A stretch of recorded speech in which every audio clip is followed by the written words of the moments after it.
আমার বাবাকে বলে বাবা আমাকে ল্যাম্বরগিনি করে দিয়ে আসতো। বাবা কত লোকজন এখানে, কি করে করতে পারি না। কত লোকের কথা বলছে। এটা ভিক্টোরিয়া মেমোরিয়াল, এটা তোমার গ্র্যান্ড প্যারেন্টসের বাড়ি ভাই। আমার গ্র্যান্ড প্যারেন্টসরা এরকম জায়গায় থাকে। এই দেখে এসেছিস তোরা আমাকে। What is this? তোরা আমাকে এটা দেখানোর জন্য এখানে নিয়ে এলি? আমার গ্র্যান্ড প্যারেন্টসের বাড়ি এরকম। এই महल তো আমাদেরও আছে। ও মাই গড, महल में কবুতর? এখানে কবুতররাও থাকে নাকি?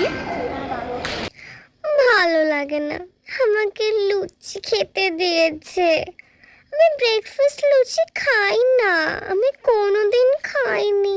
কি অয়েলি, দেখি বমি পাচ্ছে। ও মাই গড, লুচিটা তো ভালো খেতে। বাবা, সবাইকে বলা যাবে না, খেয়ে নি চুপচাপ। কোথায় নিয়ে এসেছে আমাকে, একা ছেড়ে দিয়েছে গাইস। আমার পাপা আমার জন্য একটা ক্যামেরাম্যান ঠিক করে দিত, ওরা নিজেরা ছবি তুলছে, আমাকে ছবি তুলতে দিচ্ছে না।